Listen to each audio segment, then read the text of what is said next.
नमस्कार दोस्तों, एक और स्टॉक, एक और शेयर मेरी रडार पे आ चुका है जिसका नाम है वोल्टास शेयर।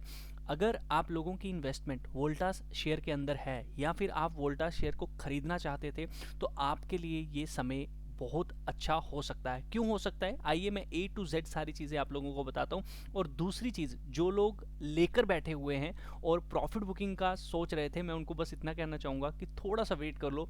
इस वीडियो के एंड में आपका डिसीजन बदलने वाला है। A to Z सारी चीज़ें बताऊंगा, लेकिन उसके पहले आपको पता ही है कि मैं नहीं चाहता किसी को अभी लॉस हो।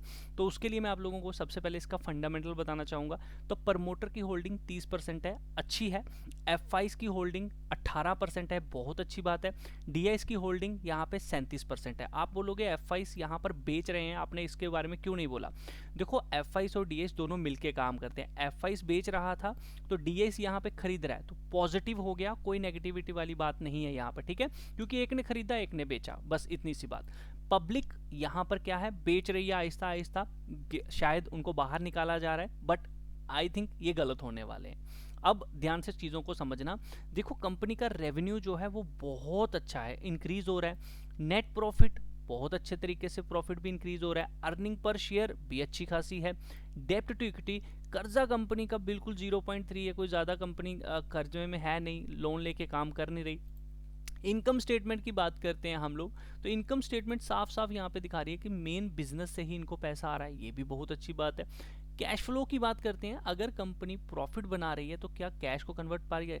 21 में कैश में कन्वर्ट किया, 22 में कैश कन्वर्ट किया, मार्च में कैश कन्वर्ट किया, 24 में कैश कन्वर्ट किया, बट 25 में यहाँ पर नेगेटिविटी है। तो ध्यान रखना, अगले साल इसके ऊपर फोकस जरूर करिएगा। अगर ये नेगेटिव गया तो बुरा इम्पैक्ट देखने को मिलेगा। ये फंडामेंटली एक वीक पॉइंट हमें यहाँ पर देखने को मिल रहा है, तो इस चीज़ का थोड़ा सा ध्यान रखिएगा।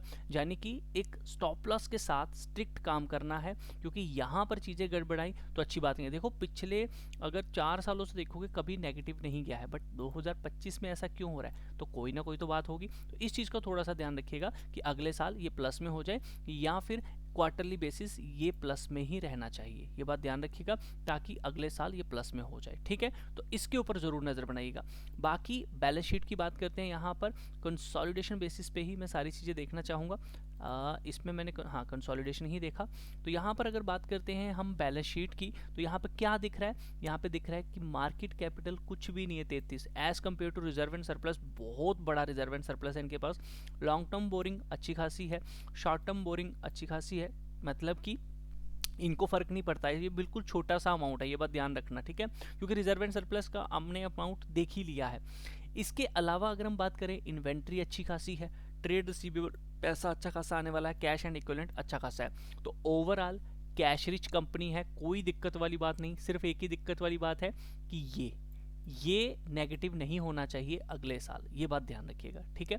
ये नेगेटिव होगा तो ये बुरी बात है, ये बात ध्यान रखो। बस इतना है कि नेगेटिव इम्पैक्ट देखने को ऊपर मिलेगा, प्राइस में ज़्यादा ग्रोइंग नहीं देखने को मिलेगा, ठीक है। तो ओवरऑल अभी तक सिनेरियो प्लस में है। बाकी आप बोलोगे कि क्या अभी जो नेगेटिविटी है इसका असर पड़ सकता है? नहीं, एक बार नेगेटिव होने से फर्क नहीं पड़ता, 2 साल नेगेटिव होने से इम्पैक्ट नहीं पड़ता।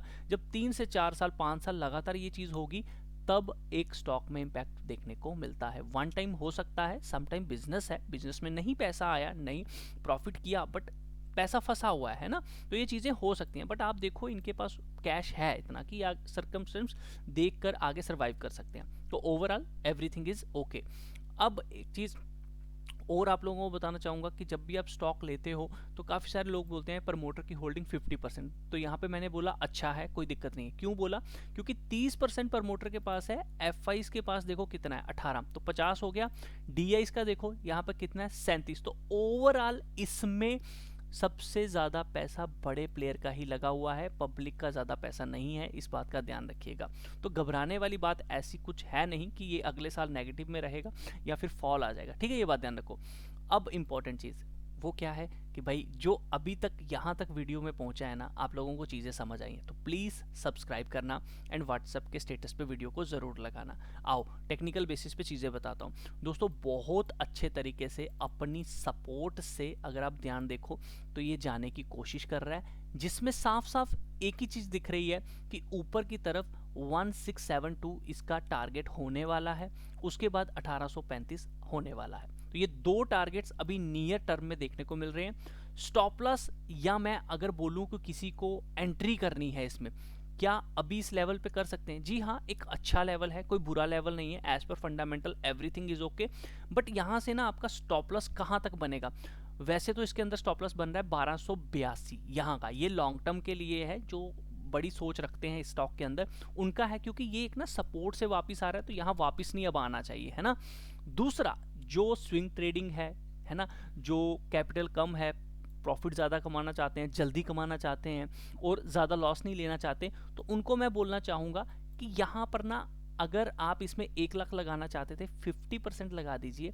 1461 पे आए तो 50% यहाँ लगाना चाहिए।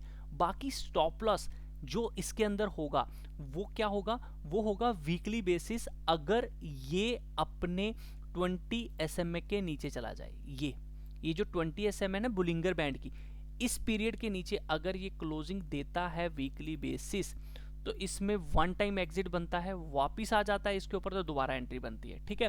तो अभी 50% लेना तो बनता ही है, यानी कि यहाँ एंट्री तो बनती है। ब्रेकआउट आ चुका है तकरीबन, हाँ वीकली कैंडल क्लोज नहीं हुई है, बट आई बिलीव दैट यहाँ से फास्ट मूव आ जाएगा, मौका नहीं देगा लोगों को, लेकिन जल्दबाजी नहीं करनी है। हमें याद रखना है कि भैया हमें 1461, देखो अगर मार्केट गिरती है तो उस केस में स्टॉप लॉस नहीं बनता है ना, उस केस में वेट करना है। जब मार्केट ही गिर गई तो ये बेचारा अकेला क्या करेगा। लेकिन अगर ये मार्केट के विदाउट गिर जाता है, मतलब मार्केट नहीं गिर रही है और ये गिर गया, तो उस केस में आप ये वीकली जो 1394 या 1400 आप कह लीजिए, मैक्सिमम 100 रुपीज़ का, क्योंकि इतना बड़ा स्टॉक है, इतना स्टॉप लॉस तो आपको लेना पड़ेगा, तो यहाँ वीकली के नीचे क्लोजिंग नहीं देनी चाहिए, या यहाँ इसके नीचे नहीं जाना चाहिए। उससे छोटा कोई स्टॉप लॉस लेना चाहता है या एवरेज करना चाहता है तो 1461 मेरे लिए जो सबसे अच्छा स्टॉप लॉस है, वो वीकली बेसिस पे 20 SMA रहेगा, इसके नीचे नहीं होना चाहिए। बाकी ऊपर की तरफ 1835 1672 के टारगेट्स दिखा रहा है, और नियर टर्म अगर ये वाकई में एक सपोर्ट है और अच्छा कुछ होने वाला है, तो ये स्टॉक आपको 2600 2700, ये जो ऊपर की रेंज आप दिख रहे हो, यहीं पे टच करके आता था, यहीं पे टच करके आता था, ये दिखाने के लिए रेडी है, यहीं से एक अप मूव आ जाना चाहिए। बाकी वीडियो अच्छा लगा लाइक ज़रूर करना, शेयर ज़रूर करना। इसी तरह की और वीडियोस पाने के लिए चैनल को सब्सक्राइब कर लीजिए बेल आइकन के साथ। मिलता हूँ जल्द ही नेक्स्ट वीडियो के साथ। इसी तरह की और वीडियोस पानी है तो सब्सक्राइब भैया जरूर कर लेना बेल आइकन के साथ। ट्रेड लेने से पहले एक बार अपने फाइनेंशियल एडवाइजर से ज़रूर पूछिए, क्योंकि रिस्क आप सबका है।